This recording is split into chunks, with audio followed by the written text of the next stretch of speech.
छत्रपती शिवाजी महाराज मराठ्यांचे, लोकमान्य टिळक ब्राह्मणांचे, महात्मा ज्योतिराव फुले माळ्यांचे, आमचे डॉक्टर बाबासाहेब आंबेडकर दलितांचे, प्रत्येक जण आपापल्या जातीत विनाकारण, काही संबंध नाही आहे. मग हा जर प्रसंग आपण पाहिला तर शिवछत्रपतींच्या ठिकाणी पहिले जाणारे ज्योतिराव फुले माळी होते, ज्यांनी सांगितलं तुमच्या विचारांचा मी प्रचार करीन. दुसरे गेले ते लोकमान्य टिळक ब्राह्मण होते, त्यांनी समाधी उभी केली. ज्यांच्याकडे आज महापुरुषांकडे आम्ही ज्या जातीने पाहतो ना, किंवा जातीने पाहायला जे लावतात ना, मला असं वाटतं त्यांनी ही गोष्ट बघणं गरजेचं आहे, समजून घेणं गरजेचं आहे. अहो, जात एखाद्याला प्रिय असणं मी समजू शकतो, पण दुसऱ्या जातीबद्दलचा द्वेष निर्माण करणं आज महाराष्ट्रातली परिस्थिती इतकी भीषण आहे. मला असं वाटतं यातनं आपण प्रत्येकाने हा महाराष्ट्र सुधारला पाहिजे. निवडणुका येतात, निवडणुका जातात, हा निवडून येईल, तो निवडून येईल, तो हरेल, तो पडेल, चालू राहील. पण एकदा का राज्याचं व्याकरण बिघडलं ना, सगळं सुधारता नाही येणार.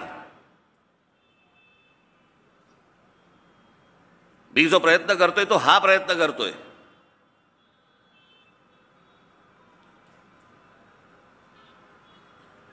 आज या महाराष्ट्रामधल्या मी मशिदींवरचे भोंगे खाली आणायला सांगितले, आले पण खाली. बंदही झाले की एक वेळा आम्ही बंद करतो, पण हनुमान चालीसा म्हणू नका.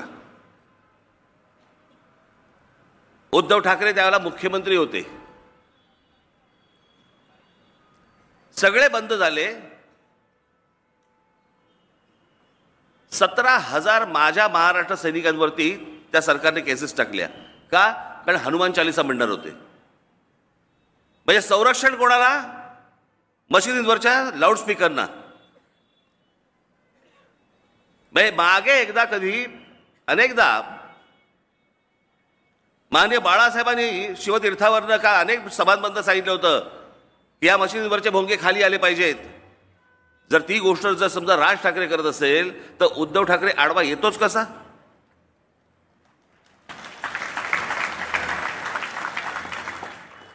माझ्या महाराष्ट्र सैनिकांवरती 17,000 जणांवरती तुम्ही केसेस टाकता.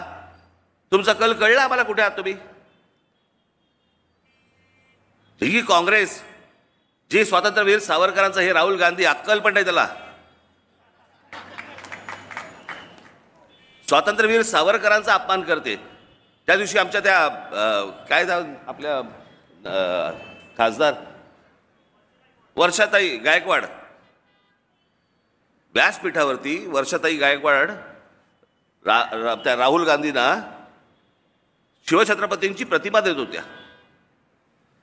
ती प्रतिमा त्यांनी घेतली, अशी बघितली, प्रतिमेकडे बघितलं आणि दुर्लक्ष केलं, दुसरीकडे तोंड फिरवलं. महाराजांची प्रतिमा देखील हातामध्ये घ्यायला जो माणूस, ज्याला लाज वाटते, त्यांच्याबरोबर जाऊन हे बसलेत. आणि का बसले होते? स्वतःचा स्वार्थ. बस मला मुख्यमंत्री करा. एका माणसाने सगळे अख्खी पक्षाची वाट लावली. अनेक लोक निघून गेले. त्या लोकांना हे म्हणतात गद्दार आहेत. अरे गद्दार तर घरात तिथे बसलाय, ज्यांनी पक्षाशी गद्दारी केली.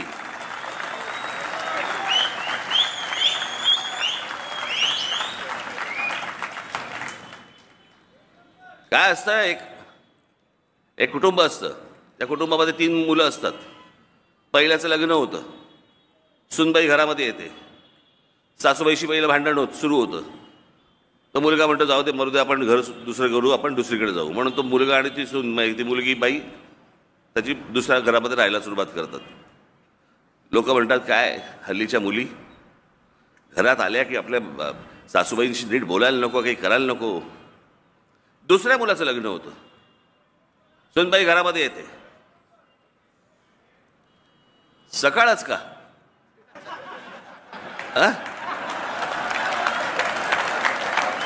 बसा, शांत बसा.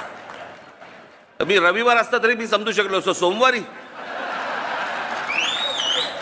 पण दुकानदार आहे का बंद करून आलेला गुमास्ता? बस.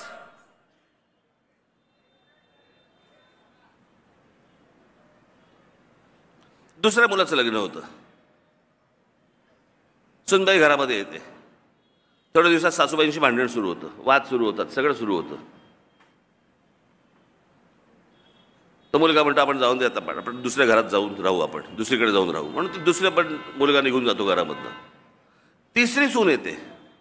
लोक म्हणतात काय हल्लीच्या मुली घरात आले ना की नुसते आपले फक्त त्या घर फोडायचंच काम करतात.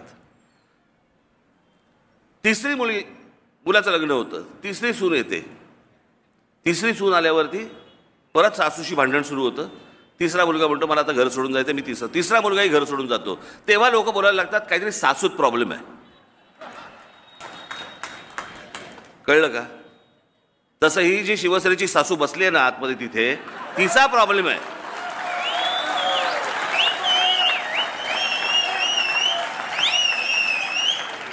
ही जी मुलं सोडून गेली ना त्यांचा नाही प्रॉब्लेम, प्रॉब्लेम सासूचा आहे.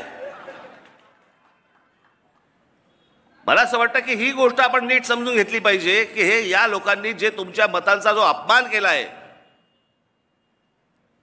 या लोकांना तुम्ही अद्दल घडवली पाहिजे, शिकवली पाहिजेत. तुमच्या मतांचा जो अपमान झाला त्याचा बदला तुम्ही घेतला पाहिजेत. मला असं वाटतं ही निवडणूक त्याची आहे.